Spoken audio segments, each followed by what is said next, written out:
Hey Steve, whoa, Steve, why are you so big? Everything's fine.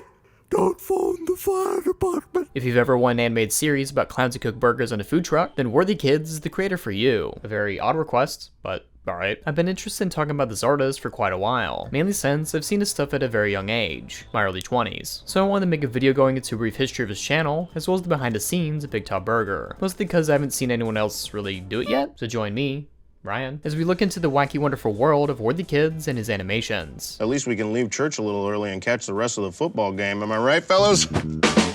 Ian Worthington is a 27-year-old online animator. In his early age, he was homeschooled, as his dad would often move for jobs. This would lead him to mostly being an introvert and having a hankering for art. Oh, I spent a lot of time drawing as a kid because me and my siblings were homeschooled. And so we were just at home all the time with 8.5 by 11 paper and pencils. And just drawing. And they're all very good artists, and they influenced me quite a bit. While he would later try college to further pursue his endeavors, he would only attend 2 semesters, those including a beginner and intermediate art classes. His username Worthikids is a reference to him and his siblings. His father, Mr. Worthington, no first name, let them share the account, and Worthy being an abbreviation of Worthington, you see. And they originally went on the sites like Yo-Yo Games. It's a now defunct place where you could have uploaded your GameMaker games. Ian would later use this username for an anime forum as well as DeviantArt. The latter's still up, and we can see some of his earliest online works. But when he moved to Tumblr, he found a lot of friends thanks to Homestuck. In fact, his first fully voiced animation was for the comic series, though it's sadly not on his channel anymore. Luckily, a lot of his older art, this beloved series, is still with us. Some of his early influences include One Piece, Calvin and Hobbes, Serial, as well as Bo.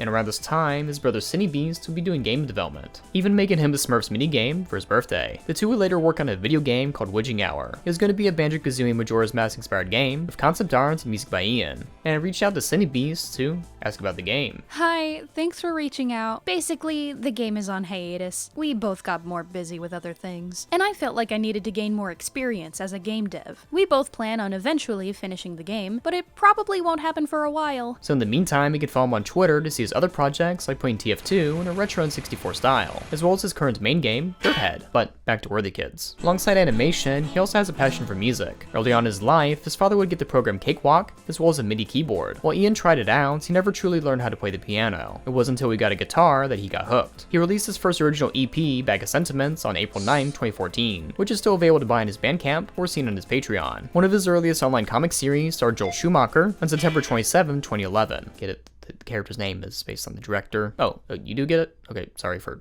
interrupting. The comic was inspired by his brother's D&D sessions set in the wizarding world of Harry Potter, which would also star a Tim Curry Pennywise clown thing, which has followed him throughout his art journey. But his love of horror would also be seen early on, such as with his comic Nosferatu Delivering Pizza. While he originally used paper and GIMP, he would later transition over to Flash CS6 as well as Blender. Flash CS6 being the prior version that animates, where you can actually buy it, no subscription at all, but Blender was always free. We would see early attempts at 3-dimensional sculpting as early as 2012. He'll later fully transition to Blender with the addition of Grease Pencil, meaning he can draw 2D in that program instead of Flash. While apart from some freelance work he'll later do in his life, bringing him back to the program. This will include the likes of Bubba and Piderman, as well as the video game later Alligator as a cleanup artist. He even had some of his works on Adult Swim. Cool! Though he doesn't do as many commissions as he used to. I'm very happy with them where I am. I try to avoid any sort of freelance gigs or industry things if I can. And combining his love of monsters, music, and animation, he created the virtual band Monstars with some friends. Though their albums are still available on Bandcamp, the group would be defunct as of 2015. But when the members Francis actually reached out to him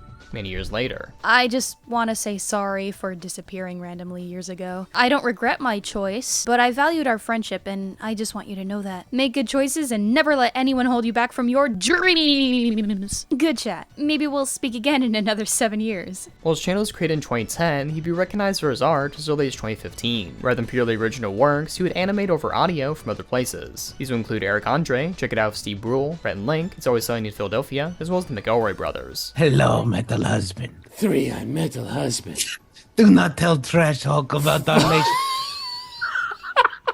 The animation Pepe Sylvia would actually be viewed by the actor Charlie Day, of whose voice was used for the cartoon, as well as Rhett and Link, who'd even react to his works on their channel. In 2019, Ian would reach 100,000 subscribers, and later over 900,000 subscribers as a writing of the script. Over time, he'd get back into original animations with his own voice, such as Frasier and Niles become Demon Lords. However, it wasn't until Witches on Tinder did he create a fully original 1-minute 33-second animation. It'll be at this time he'd be further compositing and even editing his animations in Blender. My sister told me she dropped the the take of the century on me. She said the youth potions might be a little problematic. Problematic? Immoral, even. In 2018, showing off some experiments in Blender 2.8. His first main channel foray into three-dimensional animation would be with Hatbox Troubles, which while one would assume is Rankin Bass inspired, you'd be Boo Boo the Clown to do so. Honk honk. Early on in Ian's childhood, he had watched the film Nutcracker Fantasy. This Japanese stop-motion film would be directed by Takeo Nakamura. The studio that Rankin Bass created for its early stop-motion films would be Mon Productions, headed by Tadahito Machinaga, with Takeo as an animator as well. So it's more Tadahito inspired. It came out in the 70s. It's got a funky synth soundtrack. It's so visually stunning. The style is so engrossed in that puppet world, that stop motion look, that I was like, I want that, I want to do that, drop everything. He would emulate the style in Blender with his longest animation to date, that being Captain Yojima. Within this, he collaborated with Rasher A1M, who previously dubbed his BIGTOP BURGER cartoons, which we'll get into very soon, please wait. It is an homage to 1970s science fiction, with the likes of Ultraman and Star Wars. 最後に太陽を見た時を思い出せない。宇宙飛行士、太陽はあそこにあるぞ。2つあるだろ。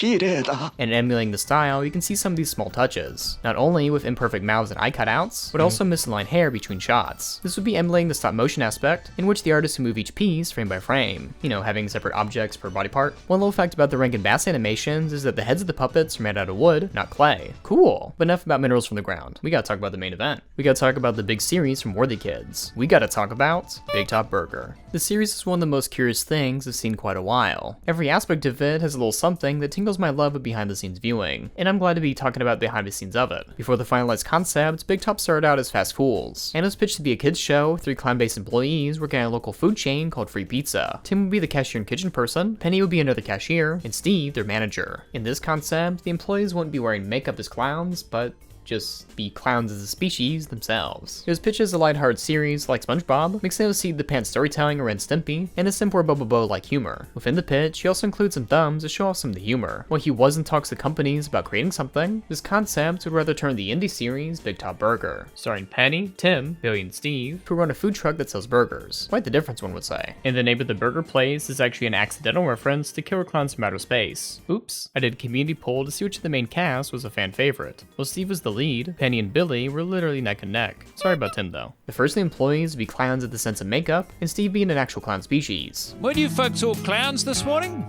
Yeah, it's just makeup. Like grease paint? What did you think it was? Well, I thought you were all real, genuine clowns.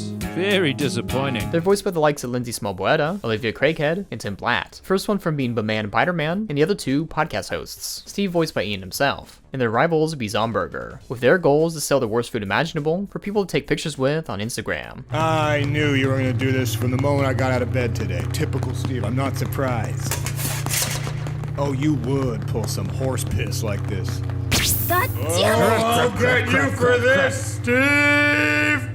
And you may recognize their voices. Doctor is voiced by Sungwon Cho, Francis is voiced by Aoi Dabiri, and Caesar is voiced by Chris Fleming. Caesar actually making it on the Sexopedia fandom page. Good work, everyone. The likes of Casey Green and Alex Hirsch also made guest appearances. 2 seasons of the show have been made, with 10 solid episodes. And season 1 had a very fast release schedule. The first 3 episodes released in June, the 4th in July, and the 5th in August. As seen on Patreon, he'd be showing off his animatics left and right, all within the same year, 2020. But for season 2, a little bit more time was taken, as the first episode released in June 2021, and the second releasing November of the same year. March of 2022 would soon follow, and a few months later, the next episode would arrive. However, it wouldn't be until August 4, 2023, with the last episode of season 2 release. But why the large breaks? Well, back in 2022 on Patreon, Ian would describe one of the main issues. This past year has been a grinder for me. I'm in a perpetual state of moving across country without really moving. Lots of pods unable to drop off, and overall mayhem. By January, I should officially be moved and in my new place, and I will finally be able to relax. The acting was done over Zoom, with him and the actors going over each of the lines. These are created after the script is finished, of course. The storyboards, animations, both 2D and 3D, as well as the editing, were all done in Blender. Starting off with the storyboards, he does a rough cut with the audio only, and adds a rough pause between. This is so when he makes the actual boards, he can readjust for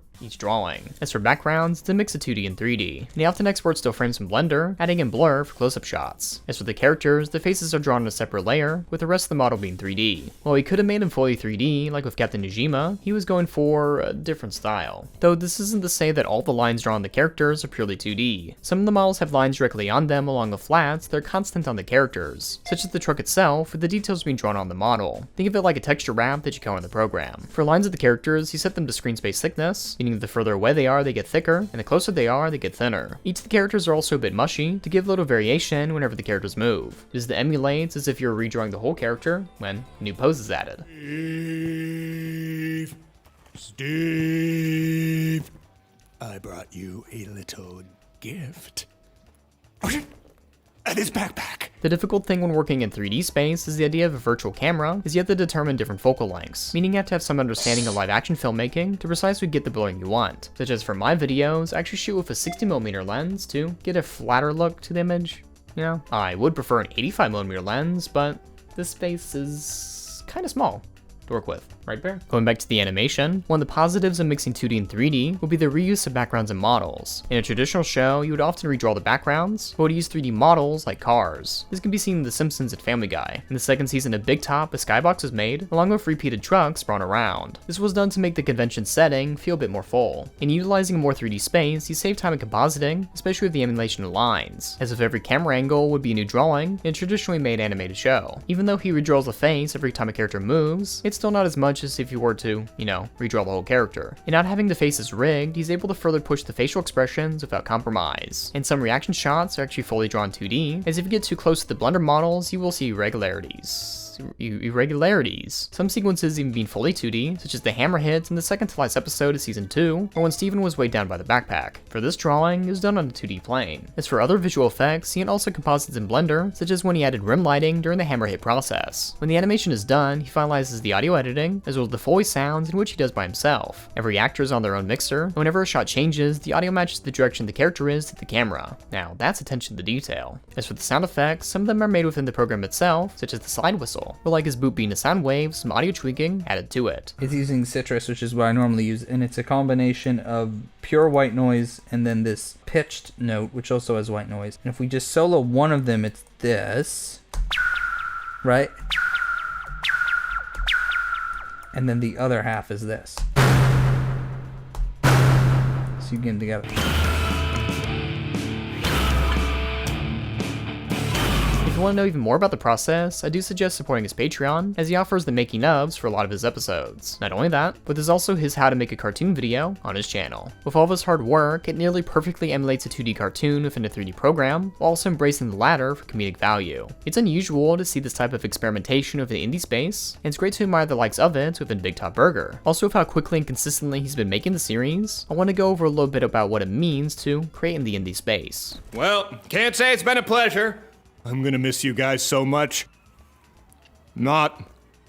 The indie space isn't really a specific group of people, but rather a concept in its entirety. Within it, there are different levels of production as well as goals for each group. You have the fully self-sustaining group that earns enough to produce a series with a team. Then you have those using fundraising money for a finalized project. Another group would be investing their own money into a team in order to create a project. And then you also have those working by themselves to create an idea. Throughout these, there are of course ups and downs that are unavoidable. For the first group, you're often put on a pedestal and often unruly judge for any little thing. As for the second group, you're solely relying on a finite amount of money, and so when it dries up, then you're in some trouble. For the next group, when investing your own money, you cannot guarantee the project will be a success, but you can at least offset a lot of the work to other people. For the last group, being by yourself, you have the most creative control, but it's also the easiest to burn out on. Now, none of these are perfect, but no matter what, this shouldn't deter you from creating in general. I've spoken to a lot of people regarding projects they want to work on, some saying they don't have the capital to create, so they're just stuck with nothing, or rather waiting until they have something to truly create, or that they don't have the artistic ability to draw what they want to make. The usual response I tell them is to try and break down the project into smaller pieces, work on another idea entirely, or just practice drawing in general. In doing this, not only can you hone your style, but you can also find cost-effective shortcuts in finalizing your idea. And just because you don't have great drawing ability doesn't mean you can't make something that's fun, such as Tenacious D's post-apocalyptic Apocalypto, a movie that was voiced by Jack Black and Kyle Gass, with it being animated by Jack and Kyle, and colored by Michael Molina. And when I saw this film, it broke my brain, because I was like, Jack Black of all people, he could probably afford to pay other people to draw this. Yeah, definitely. But he just decided to do it himself. It's 100 times better because of it. Like, it could only exist this way because he made it himself. And I'm like, this is genius. This is perfect. This is ideal content. This is what I want to be making. For the case of Worthikids, he's workshopped his style over the years and found something that not only works for him, but people also admire. And with all this practice, he was able to get a nice turnaround time for these shorts. Instead of creating shorter animations overall, you can still tell a bigger story, even if it takes some time. I have had to deter some creators from not doing fundraising yet, because they don't often have a lot of experience in creating smaller animations on a mini to no budget. Investing a lot of time and resources into one heavily polished project you don't know how will do is a huge risk for those not used to animating, either in self or crowdfunding. There are miracle stories such as Lackadaisy, whose prior success helped them raise over $1 million to create 5 additional episodes. The original short film took about 3 years to create and was funded via a prior Kickstarter campaign, but the idea originated from the comic created in 2006 by Tracy J. Butler, so there was prior interest. This mixed in with a greatly executed short film is easier for a second round of crowdsourcing to make new fully animated episodes. In first creating on your own, you can see what your audience latches onto and what you might want to pursue in order to self-fund your passion projects. Because if you start working on a comic or animated series on your own, people might like it, and want to support you on Patreon. Or that you make enough money from your other projects that you want to self-fund it thanks to audience interests. But this isn't to say that you'll always make your money back. Case in point from Monkey Wrench by Zuriel. The first episode of the series cost around $68,000 and only made a little over $4,000 back. The reason it cost so much is due to the length of the cartoon, as well as the fact he hired many wonderful artists. While it is not a profitable series, the creator and audience still get to see the talents and ideas put out into this world. Though with how the second episode turned out, he's weighing options to see what he needs to do with the third episode. It's always good to be open and new avenues to fully explore your story. And with this, I recommend telling your audience what the plan is for your series, either in fundraising, self-funding, or pitching. Further with that, how many episodes you want to create, and how many seasons you possibly want. In doing so, you can give your audience some relief. BizzyPop has done this, as she said there will be 4 seasons of Help a Boss, even announcing the rest of the episode titles for season 2. And BigTop Burger will be getting a season 3. Nice! With all these creators, they start off as something small, and when their idea hits, they could explore expanding into something greater. But just because you can expand doesn't mean you have to. Circling back to BigTop Burger, or rather Worthikids as a whole, I wanted to deep dive into his works as it's truly nothing I've seen before, either in the level of quality he's able to produce, or even the turnaround time for said projects as he's animating by himself. If I were to tell you that an indie animated series released a 5-episode full season within a single year, you'd say I was out of my mind. Then I would clarify they're more classified as shorts, then you'd have better understanding of production schedule. But with his work ethic, as well as pushing the programs he's using, it's an inspiration for upcoming artists, especially for the fact that Blender is free, and drawing tablets are often as low as $50 on average. Okay, a good microphone costs a little bit more money, but I'm focusing on the drawing aspect. Okay, but even though his series has a lot of success to it, it's something that Worthikids wants to pursue on his own, animating and keeping it purely indie. Mainly just more of this would be my main goal. I'm kind of at the place I want to be. I just want to stay here. Sure. Are you ever worried that, like, I don't know, that it wouldn't last? Honestly, I'm worried more about the opposite, that the momentum would go past me and it would become too big or something. Yeah, or like, Oh, I see. I'm really worried about. I'm trying to specifically avoid having it kind of get too big for me and stop being as indie. And if there's anything you should get from this video, it's this simple message. Go draw your original characters and show them to the world. Even if you don't want to expand in productions like Help a Boss and Lackadaisy, if you're out there creating what you love, then the audience will be there for you all along the way. I really want the channel to be doing better, so I need to be making better shorts for it. Eventually, the big turning point was Witches on Tinder, which I was very unsure about because it was my first original. In a while, at least. You know, completely original audio. Just my vision. And I was like, I bet this won't do very well. I bet people won't like it. At the same time, it was one of my most successful. And I was like, oh my gosh, okay, now I need to really focus on the channel. Can I have some of your blood? Hey, and thanks for watching, and be sure to support me on everything. Literally, everything. Like Twitters, YouTube channels, and Patreon. Also go check out my animated podcast, Saldus JJ. Ooh, we had a guest recently. So now these aliens. Yes. Can I have sex with them? Next question. Okay, so that's all the questions I had. That's all the questions I had. Until next time, keep on drawing, and don't forget to have fantastic.